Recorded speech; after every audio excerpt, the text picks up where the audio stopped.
up to 50% வரை தள்ளுபடி. S, நம்ம பாண்டிச்சேரி நேரு ஸ்ட்ரீட் ரவி கலர்ஸ்ல இப்போ அதிரடியான ஆடி தள்ளுபடி ஸ்டார்ட் ஆயிடுச்சு. ஜஸ்ட் 999க்கு 4 குர்தீஸ் 899 வர்த் உள்ள இந்த ஜிவாமி ஷேப் பேக் இப்போ உங்களுக்காக ஜஸ்ட் 399 தான். 399க்கு 2 லெகின்ஸ், ஆங்கிள் லெகினும் இருக்கு, ஃபுல் லெகினும் இருக்கு. பிராண்டட் இன்னர் வேர்ஸ்ல ஜஸ்ட் 100 and 200 தான். இங்க டி-ஷர்ட், ட்ராக் பேண்ட், ஷார்ட்ஸ் எல்லாம் ஜஸ்ட் 100 to 200 தான். விமென்ஸ்க்கான நைட் ட்ரெஸ், ட்ராக்ஸ் இது எல்லாமே கிளியரன்ஸ் இல்ல ஜஸ்ட் 100 ல 250 வரைக்கும் தாங்க. முக்கியமா நம்ம வீட்டு கிட்ஸ்க்கு கிளியரன்ஸ் இல்ல ஜஸ்ட் 100 ல 200 குள்ளேயே இருக்கு. அது மட்டும் இல்லாம இங்க இருக்கிற A to Z எல்லா கலெக்ஷன்ஸ்க்கும் ஸ்பெஷல் டிஸ்கவுண்ட் இருக்கு. அப்படியே இன்னும் வெயிட் பண்றீங்க? உடனே கிளம்பி நம்ம பாண்டிச்சேரி நேரு ஸ்ட்ரீட் ரவி கலர்ஸ்க்கு வாங்க. அண்ட் மறக்காம இந்த வீடியோவை ஆடி தள்ளுபடியில அசத்தலா ஷாப்பிங் பண்ணணும்னு நினைக்கிற உங்க ஃப்ரெண்ட்ஸ் அண்ட் ஃபேமிலிஸ்க்கு ஷேர் பண்ணிடுங்க.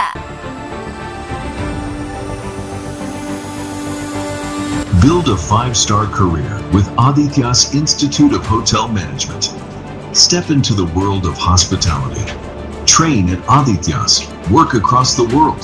Turn your passion into profession. From classrooms to global careers. Learn, lead, and succeed. Aditya's Institute of Hotel Management. Ariyangapam, Puducherry. Your passport to a global hospitality career.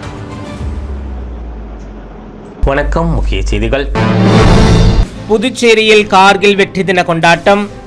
கடற்கரை சாலையில் உள்ள கார்கில் நினைவு தூணிற்கு மலர் வளையம் வைத்து மரியாதை. புதுச்சேரி கடற்கரை சாலை பொதுமக்கள் பயன்பாட்டிற்கு திறப்பு. ஞாயிற்றுக்கிழமை காலை முதலே சுற்றுலா பயணிகள் மகிழ்ச்சியுடன் படையெடுப்பு. புதுச்சேரி கடலில் இறங்கிய போதை ஆசாமி. ராட்சசாலையில் சிக்கியவரை மீட்ட பாதுகாப்பு வீரர்களுக்கு குவியும் பாராட்டு. புதுச்சேரியில் வணிகத்தில் நிலைத்தன்மை கொண்டுவர புதிய திட்டம் அறிமுகம். தொழில் முனைவோர்கள், மாணவர்கள் ஆர்வமுடன் பங்கேற்பு. இனி விரிவான செய்திகள். புதுச்சேரியில் கார்கில் வெற்றி தினத்தை முன்னிட்டு துணைநிலை ஆளுநர், முதலமைச்சர், அமைச்சர்கள் ஆகியோர் கார்கில் நினைவு சின்னத்திற்கு மலர் வளையம் வைத்து மலர் தூவி மரியாதை செலுத்தினர். 1999ஆம் ஆண்டு பாகிஸ்தானுடன் நடைபெற்ற கார்கில் போரில் இந்தியா வெற்றி பெற்றது.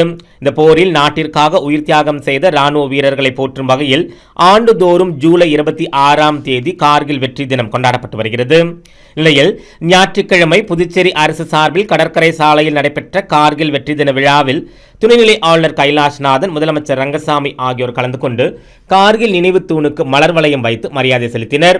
அவரைத் தொடர்ந்து சபாநாயகர் அன்பழகன், அமைச்சர்கள் ராஜவேலு, சிவக்கொழுந்து, சட்டமன்ற உறுப்பினர்கள் AKD ஆறுமுகம், அழகானந்தம் உள்ளிட்டோர் கலந்து கொண்டு கார்கில் நினைவு சின்னத்திற்கு மலர் வளையம் வைத்து மலர் தூவி மரியாதை செலுத்தினர்.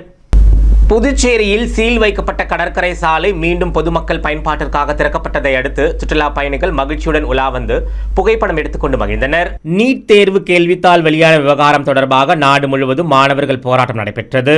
இதனையடுத்து புதுச்சேரியிலும் அந்த போராட்டம் தொடர்ந்தது. இதன் காரணமாக புதுச்சேரி கடற்கரை சாலைக்கு பொதுமக்கள் யாரும் செல்ல காவல்துறையினர் சார்பில் அனுமதி மறுக்கப்பட்டிருந்தது. வார இறுதி நாளன் சனி மற்றும் ஞாயிற்றுக்கிழமைகளில் மக்கள் கூட்டம் அதிகரித்து காணப்படும் கடற்கரை சாலை கடந்த சில நாட்களாக வெறிச்சோடியது. இதில் சனிக்கிழமை இரவு சுற்றுலா பயணிகள் மற்றும் பொதுமக்கள் பயன்பாட்டிற்காக கடற்கரை சாலை திறக்கப்பட்டது. இதன் காரணமாக ஞாயிற்றுக்கிழமை காலை முதலே கடற்கரை சாலை முழுவதும் சுற்றுலா பயணிகள் மற்றும் உள்ளூர் பொதுமக்கள் பலர் உலா வருவதை காண முடிந்தது.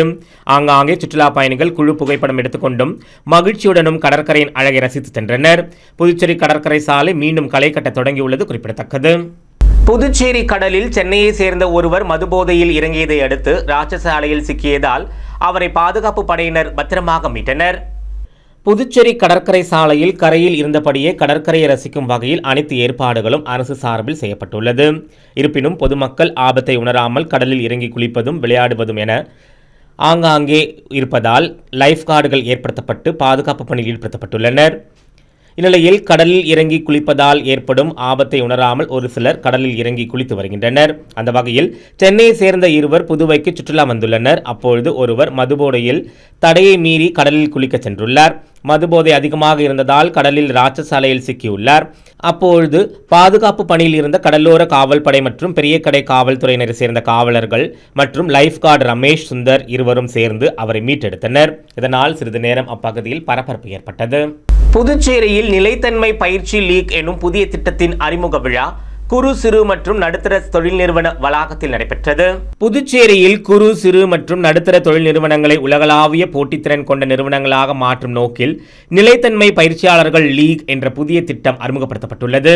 விக்சித் பாரத் 2047 தேசிய கல்விக் கொள்கை, ஐக்கிய நாடுகளின் நிலையான வளர்ச்சி இலக்குகள் மற்றும் ஜீரோ டிஃபெக்ட் ஜீரோ எஃபெக்ட் போன்ற தேசிய வளர்ச்சி இலக்குகளுடன் ஏற்ப இந்த திட்டம் வடிவமைக்கப்பட்டுள்ளது. புதுச்சேரியில் நடைபெற்ற நிகழ்ச்சியில் அறிமுகப்படுத்தப்பட்ட இந்த திட்டம் இந்திய நிலைத்தன்மை பயிற்சியாளர்கள் குழு அறக்கட்டளை மற்றும் பல்வேறு துறைகளைச் சேர்ந்த நிபுணர்களின் ஒத்துழைப்புடன் செயல்படுத்தப்படுகிறது. தொழில் முனைவோர், கல்வியாளர்கள், மாணவர்கள், ஆராய்ச்சியாளர்கள், அரசு அதிகாரிகள், தொழில் வல்லுநர்கள் உள்ளிட்ட பல்வேறு தரப்பினரையும் ஒரே தளத்தில் இணைத்து தொழில்களின் நிலைத்தன்மை, தர மேம்பாடு, புதுமை, டிஜிட்டல் மாற்றம், செயற்கை நுண்ணறிவு, சுற்றுச்சூழல் பொறுப்பு, சமூக பொறுப்பு மற்றும் நல்ல நிர்வாகம் ஆகிய துறைகளின் திறன் மேம்படுத்துவதே இதன் முக்கிய நோக்கமாகும். 4 கட்டங்களாக செயல்படுத்தப்படும் SPL திட்டத்தின் முதல் கட்டத்தில் தொழில் நிறுவனங்களின் தற்போதைய நிலை மதிப்பீடு செய்யப்படும். 2ஆம் கட்டத்தில் தரச் சான்றிதழ்கள் மற்றும் நிலைத்தன்மை தொடர்பான பயிற்சிகள் வழங்கப்படும். 3ஆம் கட்டத்தில் செயற்கை நுண்ணறிவு, டிஜிட்டல் தொழில்நுட்பம் மற்றும் புதுமை சார்ந்த திறன்கள் மேம்படுத்தப்படுகின்றன. இறுதி கட்டத்தில் தேசிய மற்றும் சர்வதேச சந்தைகளில் போட்டித்திறனை உயர்த்தி ஏற்றுமதி வாய்ப்புகளை விரிவுபடுத்த தேவையான வழிகாட்டுதல்கள் வழங்கப்படும். இந்த திட்டத்தின் மூலம் புதுச்சேரி மாநிலத்தை நிலைத்தன்மை சார்ந்த தொழில் வளர்ச்சியின் முன்னோடி மாநிலமாக உருவாக்குவதுடன் 2047ஆம் ஆண்டிற்குள் உலக தரத்திலான தொழில் சூழலை உருவாக்கவும், தொழில் முனைவோரின் உற்பத்தி திறன், தரம், ஏற்றுமதி மற்றும் புதுமை திறனை மேம்படுத்தவும் நடவடிக்கைகள் மேற்கொள்ளப்பட உள்ளன. புதுச்சேரி காவல் நிலையங்களில் நடைபெற்ற மக்கள் குறை தீர்ப்பு கூட்டத்தில் பொதுமக்களின் புகார் மனுக்களுக்கு உடனடி தீர்வு காணப்பட்டது. புதுச்சேரி காவல்துறை தலைவர் அவர்களின் அறிவுறுத்தலின்படி புதுச்சேரியில் உள்ள அனைத்து காவல் நிலையங்களிலும் மக்கள் குறை தீர்ப்பு நாள் ஒவ்வொரு சனிக்கிழமை அன்றும் நடத்தப்பட்டு வருகிறது. பொதுமக்களின் குறைகளை நிவர்த்தி செய்வதற்கும் புகார்களுக்கு உடனடி தீர்வு காண்பதற்கும் காவல்துறை மூத்த அதிகாரிகள் நேரில் சென்று பொதுமக்களிடம் மனுக்களை பெற்று உடனடி நடவடிக்கை மேற்கொண்டு வருகின்றனர். நிலையில் லாஸ்பேட்டை காவல் நிலையத்தில் நடைபெற்ற மக்கள் மன்ற நிகழ்ச்சியில் காவல்துறை துணைத் தலைவர் சத்யசுந்தரம் கலந்து கொண்டு பொதுமக்களிடம் புகார் மனுக்களை பெற்றார். அப்போது காவல் கண்காணிப்பாளர் வம்சித்தர் ரெட்டி, வடக்கு பகுதி காவல் ஆய்வாளர்கள் மற்றும் துணை காவல் ஆய்வாளர்களும் கலந்து கொண்டனர். தவளக்குப்பம் காவல் நிலையத்தில் நடைபெற்ற மக்கள் மன்ற நிகழ்ச்சியில் முதுநிலை காவல் கண்காணிப்பாளர் கலைவாணன் கலந்து கொண்டு பொதுமக்களிடம் புகார் மனுக்களை பெற்று உடனடி நடவடிக்கை மேற்கொண்டார். இந்த நிகழ்ச்சியின் போது காவல் கண்காணிப்பாளர் சிந்தா கோதண்டராமன், தெற்கு பகுதி காவல் ஆய்வாளர்கள் மற்றும் துணை காவல் ஆய்வாளர்களும் உடனிருந்தனர். மேலும் சைபர் கிரைம் காவல் நிலையத்தில் நடைபெற்ற மக்கள் மன்ற நிகழ்ச்சியில் முதுநிலை காவல் கண்காணிப்பாளர் ராகவ் கலந்து கொண்டு சைபர் கிரைம் சம்பந்தமான குறைகளை பொதுமக்களிடம் கேட்டு நடவடிக்கை எடுத்தார். காரைக்காலில் நடைபெற்ற மக்கள் மன்ற நிகழ்ச்சியில் முதுநிலை காவல் கண்காணிப்பாளர் விஜயகுமார் கஜ், ஏனாம் மற்றும் மாஹே பகுதியில் நடைபெற்ற மக்கள் மன்ற நிகழ்ச்சியில் காவல்துறை உயரதிகாரிகள் கலந்து கொண்டு பொதுமக்களிடம் குறைகளை கேட்டறிந்து உடனடி நடவடிக்கை மேற்கொண்டனர். புதுச்சேரி அரசு சார்பில் நடைபெற்ற கார்கில் வெற்றி தின கொண்டாட்டத்தில் தலைமை செயலர், காவல்துறை அதிகாரிகள், இராணுவ அதிகாரிகள் கலந்து கொண்டு உயிர் நீத்த இராணுவ வீரர்களுக்கு மலர் வளையம் வைத்து மரியாதை செலுத்தினர். கடந்த 1999ஆம் ஆண்டு காஷ்மீரின் கார்கில் பகுதியில் ஊடுருவிய எதிரிகளை விரட்ட இந்திய இராணுவம் ஆபரேஷன் விஜய் என்ற பெயரில் போரில் ஈடுபட்டது. கடுமையான சூழல்களை எதிர்கொண்டு இந்திய இராணுவம் பெற்ற வரலாற்று சிறப்புமிக்க இந்த வெற்றியின் 27வது ஆண்டு நிறைவு நாள் ஞாயிற்றுக்கிழமை அனுசரிக்கப்பட்டது. இந்த போரில் நாட்டின் இறையாண்மையை காக்க தங்களது உயிரை தியாகம் செய்த 527 வீரர்களின் நினைவுகளை இந்நாளில் போற்றப்படுகின்றன.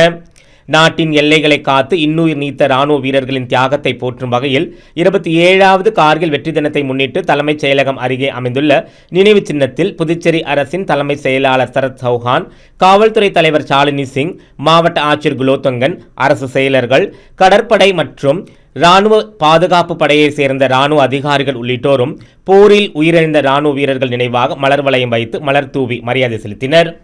புதுச்சேரியில் அப்போலோ மருத்துவமனையின் தகவல் மையத்தில் நடைபெற்ற சிறப்பு முகாமில் நரம்பியல் துறை சிறப்பு மருத்துவ நிபுணர் ஆலோசனைகள் வழங்கினார். சென்னை அப்போலோ மருத்துவமனையின் நரம்பியல் சிகிச்சை சிறப்பு நிபுணர் மினி சூசன் அப்ரஹாம் புதுச்சேரி எல்லைப்பிள்ளை சாவடியில் இயங்கி வரும் அப்போலோ மருத்துவமனையின் தகவல் மையத்தில் சிறப்பு ஆலோசனைகளை வழங்கினார். அதில் தலைவலி, மூளை தாக்கம், மயக்கம், தூக்கம் கலைதல், வலிப்பு, கிறுகிறுப்பு, தலைச்சுற்றல், மயக்க நிலை, நடப்பதில் தடுமாற்றம் அல்லது சிரமம், நடுக்குவாதம் மற்றும் சுய உணர்வு இழுத்தல், கழுத்து வலி, சிறுநடுக்கம், கீழ் முதுகு வலி, கை கால்களில் எரிவது அல்லது குத்துவது போன்ற உணர்ச்சி பிரச்சனைகளுக்கு தகுந்த சிகிச்சை மற்றும் மருத்துவ ஆலோசனைகளை வழங்கினார். மேலும் எமது ஏஎம்என் தொலைக்காட்சிக்கு அவர் அளித்த சிறப்பு பேட்டியில் அவர் கூறுகையில், தலைவலி பலவிதமான இருக்கும். பிரைமரி ஹெட்ஏக்னு சொல்லுவாங்க, செகண்டரி ஹெட்ஏக்னு சொல்லுவாங்க. பிரைமரி என்னன்னா பிரெயினுக்கு உள்ளே உள்ள பிரச்சனை இல்லாம ബ്രെയിനിക്ക് വെളിയെ ഇരിക്കുന്ന കവറിങ്ങില് അല്ലെങ്കിൽ ബ്രെയിനുக்கு வெளியே இருக்கிற ரத்த குழலுக்கு வரண மாற்றங்கள்னால வரனதுன்னு பிரைமரி ஹெட்டேக்னு சொல்லுவாங்க. அது வந்து நம்ம மெடிசின்ஸ்ல கண்ட்ரோல் பண்ணிக்கலாம். மேபி 3 to 6 months ரெகுலரா மைக்ரேன் சொல்லுவாங்க, டென்ஷன் டைப் ஹெட்டேக்னு சொல்லுவாங்க, ஆட்டோனமிக் எஃபால்ஜியஸ், ட்ரைஜெமினல் ஆட்டோனமிக் எஃபால்ஜியஸ் அந்த மாதிரி ஹெட்டேக் இருக்கு. இந்த ட்ரைஜெமினல் ஆட்டோனமிக் எஃபால்ஜியஸ் முதலாய ஹெட்டேக்ல நம்ம வந்து எம்ஆர்ஐ கூட பண்ணி பார்க்கணும். பிரெயினுக்குள்ள ஏதாவது ப்ராப்ளம்ஸ் இருந்ததுனால வரதா இல்லையான்னு கன்ஃபார்ம் பண்ணது. ஆனா செகண்டரி ஹெட்டேக் எதுனால பிரெயினுக்குள்ள இருக்கிற ப்ரெஷர் ஜாஸ்தி ஆனதுனால வருது. அது வந்து டியூமர் இருக்கிறதுனால வரலாம், அல்லனா பிரெயின்ல ஏதாவது இன்ஃபெக்ஷன் இருக்கிறதுனால வரலாம், அல்லனா பாடியில ஏதாவது இன்ஃபெக்ஷன் இருக்கிறதுனால வரலாம். இது வந்து ஒரு டாக்டர் அவங்களோட தலைவலியோட ஹிஸ்டரி, நைட்ல காலையில எந்திரிக்கும் போது தலைவலி வாந்தியா எந்திரிக்கதா, டபுளா தெரியற மாதிரி இருக்கா, மயக்கம் வரதா, அந்த மாதிரி ரெட் ஃபிளாக் சைன்ஸ்னு சொல்லுவாங்க. 60 வயசுக்கு மேல இருக்கிறவங்களுக்கு புதுசா வரன தலைவலி, இதுவரையும் இல்லாம இருக்கிற வேர்ஸ்ட் ஹெட்டேக், இந்த மாதிரி ஹெட்டேக் கேரக்டரிஸ்டிக்ஸ் வச்சுட்டு டாக்டர் வந்து ஐடென்டிஃபை பண்ணிடுவாங்க.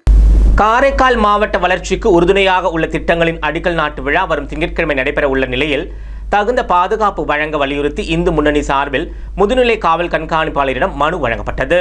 புதுச்சேரியின் பிராந்தியமான காரைக்காலை அடுத்த திருநள்ளாறு தெற்கு வீதியில் அமைந்துள்ள தருமபுரம் ஆதீன மடத்தின் மூலமாக தருமை ஆதீனம் ஸ்ரீ மாசிலாமணி தேசிக ஞானசம்பந்த பரமாச்சாரியர் சுவாமிகள் முயற்சியால் காரைக்கால் மாவட்ட மக்கள் பயன்படும் வகையில் பல்வேறு திட்டங்களுக்கு புதுச்சேரி மாநில துணைநிலை ஆளுநர் கைலாஷ்நாதன் அடிக்கல் நாட்ட வரும் திங்கட்கிழமை காரைக்காலுக்கு வருகை தரவுள்ளார்.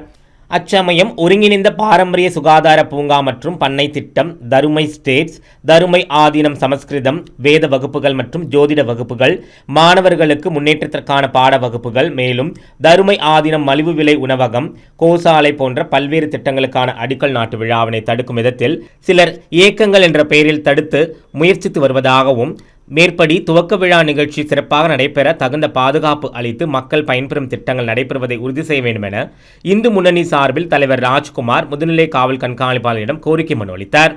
புதுச்சேரியில் ஒரே நாளில் 4 பேரிடம் 1 லட்சம் ரூபாய் வரை மோசடியில் ஈடுபட்ட சைபர் கும்பல் குறித்து சைபர் கிரைம் காவல்துறையினர் வழக்கு பதிவு செய்து விசாரித்து வருகின்றனர். புதுச்சேரியில் மூலக்குளத்தை சேர்ந்தவர் குறைந்த விலையில் டிஜிட்டல் நாணயம் வாங்குவது தொடர்பாக ஆன்லைனில் தேடியுள்ளார். அப்போது அது தொடர்பான விளம்பரத்தில் இருந்த மொபைல் எண்ணை வாட்ஸ்அப் எண் மூலம் தொடர்பு கொண்ட போது எதிர்முனையில் பேசிய மர்ம நபர் 1000 டிஜிட்டல் நாணயங்களை அனுப்புவதற்காக முன்பணமாக 94,000 ரூபாய் செலுத்தும்படி தெரிவித்துள்ளார். இதை நம்பி பணம் செலுத்திய நிலையில் டிஜிட்டல் நாணயம் எதுவும் அவருக்கு வரவில்லை. அதன் பிறகே சைபர் மோசடி கும்பலிடம் பணத்தை இழந்தது தெரியவந்தது. இதேபோல் முதலியார்பேட்டையை சேர்ந்தவர் 4,999 ரூபாயும், பாகூரை சேர்ந்த பெண் ஒருவர் 12,000 ரூபாயும், கரியமாணிக்கத்தை சேர்ந்த ஒருவர் 38,000 ரூபாயும், 4 பேர் மோசடி கும்பலிடம் 1,48,999 ரூபாய் இழந்துள்ளனர். இதுகுறித்து புகாரின் பேரில் புதுச்சேரி சைபர் கிரைம் காவல்துறையினர் வழக்கு பதிவு செய்து விசாரித்து வருகின்றனர். காரைக்காலில் தமிழ்நாடு தௌஹீத் ஜமாஅத் சார்பில் இஸ்லாமிய மகளிர் கல்லூரியில் பட்டமளிப்பு விழா மற்றும் விழிப்புணர்வு நிகழ்ச்சி நடைபெற்றது. புதுச்சேரி பிராந்தியமான காரைக்காலில் தனியார் பெண்கள் கல்லூரியில் பயின்ற மாணவிகளுக்கு பட்டமளிக்கப்பட்டு நினைவு பரிசு வழங்கப்பட்டது. முன்னதாக அண்ணல் நபியே அழகிய முன்மாதிரி என்ற 10 மாத கால செயல் திட்டத்தை முன்னிட்டு மாபெரும் மார்க்க விளக்க பொதுக்கூட்டம் மாவட்ட தலைவர் முகமது உமர் பாரூக் அவர்கள் தலைமையில் மற்ற மாவட்ட நிர்வாகிகள் முன்னிலையில் நடைபெற்றது. இதில் அல் இக்லாஸ் பெண்கள் இஸ்லாமிய கல்வியகத்தில் பயிலும் மாணவிகள் உரை நிகழ்த்தினர். அதைத் தொடர்ந்து பெண்ணுரிமை போற்றும் பெருமானார் என்ற தலைப்பில் மாநில செயலாளர் சபீர் அலி உரையை நிறுத்தினார். இதில் நமது சமூக பெண்கள் அணியக்கூடிய பர்தா உடலை மறைப்பதற்காகத்தான் தவிர அதை வைத்து ரீல் செய்து விளையாடுவதற்காக அல்ல எனவும், இஸ்லாத்தில் பெண்களுக்கு வழங்கிய சொத்துரிமை, பேச்சுரிமை, கணவனை தேர்ந்தெடுக்கக்கூடிய உரிமை, விவாகரத்து உரிமை என்று அனைத்திலும் பெண்களுக்கு இஸ்லாமிய மார்க்கத்தில் உரிமை வழங்கப்பட்டு இருப்பதாகவும் அவருடைய உரையில் விளக்கமாக தெளிவுபடுத்தினார். தரப்படாத ஒரு சுதந்திர ஆடையாக இந்த ஹிஜாப் தந்திருக்கின்ற பொழுது சில பெண்கள், இஸ்லாமிய பெண்கள் தனக்கு இஸ்லாம் வழங்கியிருக்கிற சுதந்திரத்தை சரியாக பயன்படுத்தாமல் இன்னைக்கு புர்காவை போட்டுக்கிட்டு தான் ரீல்ஸ் ஆரம்பிக்கிறது. அஸ்ஸலாமு அலைக்கும் வரஹ்மத்துல்லாஹி வ பரக்காத்துஹுன்னு ரொம்ப தஜ்வீத் முறையோட சொல்லுவாங்க.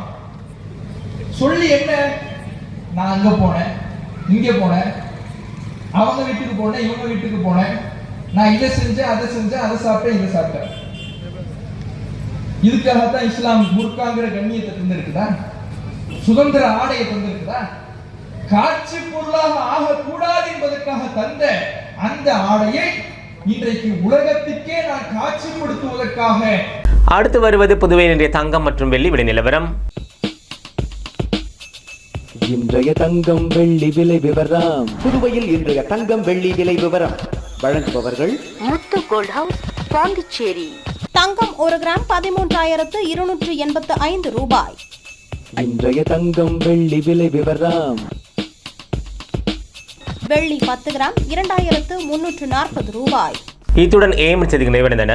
வணக்கம். புதுச்சேரி உங்கள் ஏஎம்என் டிவி செய்திகளை யூடியூபில் உடனுக்குடன் காண ஏஎம்என் டிவி பாண்டிச்சேரி சேனலை சப்ஸ்கிரைப் செய்யுங்கள். பெல் பட்டனை மறக்காமல் கிளிக் செய்யுங்கள்.